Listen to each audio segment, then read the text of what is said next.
దేవుని పరిశుద్ధ నామములో మీ అందరికీ ప్రత్యేకమైన శుభములు ఆశీర్వాదములు కలుగునుగాక. Today's God's promise. ఇర్మియా ప్రవచన గ్రంథము 15వ అధ్యాయంలో 20వ వాక్య భాగం. నిన్ను రక్షించుటకును నిన్ను విడిపించుటకును నేను నీకు తోడయుందును, గనుక వారు నీ మీద యుద్ధము చేయుదురు కానీ నిన్ను జయించకపోదురని యెహోవా సెలవిచ్చుచున్నాడు. నిన్ను విడిపించుటకు నిన్ను రక్షించుటకు నేను నీకు తోడయుందును. దేవుడు మనకు తోడై ఉన్న విషయం మనం ఎప్పుడు కూడా ఎక్స్పెక్ట్ చేయలేం. మనం అనుకుంటూ ఉంటాం మనకు దేవుడు తోడై ఉన్నాడని, లేదా దేవుడు తోడై ఉంటే ఇలాగ ఎందుకు జరుగుతుందని అనుకుంటూ ఉంటాం. కానీ దేవుడు తోడై ఉన్నప్పటికీ మన జీవితంలో ఎన్నో వ్యతిరేకతలు, ఇబ్బందులు, కష్ట నష్టాలు జరుగుతూ ఉంటాయి. ఎందుకంటే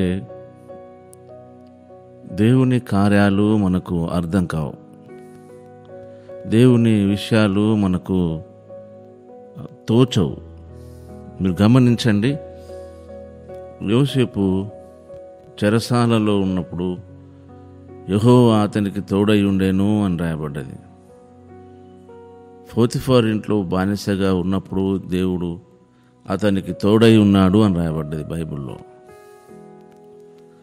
వారి అన్నలు అతన్ని హింసించి గోతిలో వేసినప్పుడు కూడా దేవుడు అతనికి తోడై ఉన్నాడని రాయబడ్డది బైబిల్లో. అంటే దేవుడు మనకు తోడై ఉంటే అన్ని అనుకూలమైన సంఘటనలు అనుకున్నవి జరుగుతాయని భక్తుల యొక్క ఎక్స్పెక్టేషన్స్. అది సరైనది కాదు. దేవుడు మనకు తోడై ఉంటాడు, ఉండి తన చిత్తాన్ని మన జీవితంలో జరగడానికి కార్యాలు జరిగిస్తాడే తప్ప దేవుడు మనకు తోడై ఉన్నాడంటే అర్థం మనకు అన్ని కలిసొస్తాయని కావు. ఒక విషయము, ఒక ఆప్షన్ కరెక్టే, కానీ అది మన జీవితంలో ఎన్నో వ్యతిరేకతలను మనం ఫేస్ చేయాల్సి ఉంటుంది. ఇర్మియా ప్రవచన గ్రంథంలో కూడా అదే చెప్తున్నాడు. నిన్ను రక్షించుటకు నిన్ను విడిపించుటకు నేను నీకు తోడై ఉందును, గనుక వారు నీ మీద యుద్ధం చేస్తారు కానీ నిన్ను జయించలేరు. యుద్ధం చేయడం మాత్రం వాస్తవం, కానీ వారు మనల్ని జయించలేరు. మనకు ప్రతికూలమైన పరిస్థితులు, ప్రతికూలమైన మనుషులు మన పైకి లేవడం అనేది వాస్తవం. అది కానీ అవి మనల్ని జయించలేవు. కనుక ఈ వాగ్దానం బట్టి దేవుడు మనల్ని, మిమ్మల్ని ప్రతికూలమైన పరిస్థితిలో, మీకు ఇష్టం లేని పరిస్థితిలో నుండి, మీరు జయించలేని యుద్ధములో నుండి దేవుడు మీకు విజయాన్ని కలిగిస్తాడు. యుద్ధము మీరు కాదు కానీ దేవుడే మీ పక్షంనే యుద్ధము చేయడం అనేది మీరు గమనిస్తారు.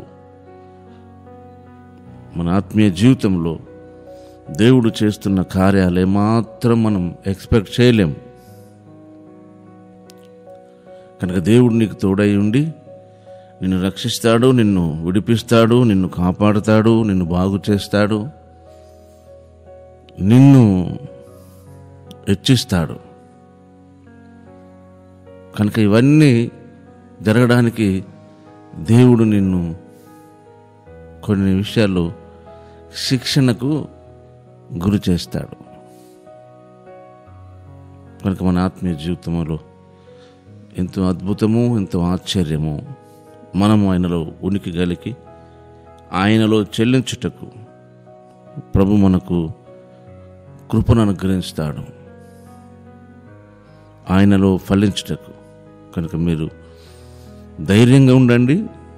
దేవుడు ఈ వాగ్దానాన్ని మీ జీవితంలో నెరవేరుస్తాడు. పరిశుద్ధుడు అయిన మా తండ్రి, ప్రేమ కలిగిన దేవా, మీకు వందనాలు. ఈ వాగ్దానం కొరకై నిన్ను స్తుతిస్తున్నాం. మాట ఇచ్చిన దేవుడవు, నమ్మదగిన వాడవు, కార్యాలను సఫలం చేయవాడవు. యేసు నామములోనే స్తుతించి ప్రార్థిస్తున్నాం తండ్రి.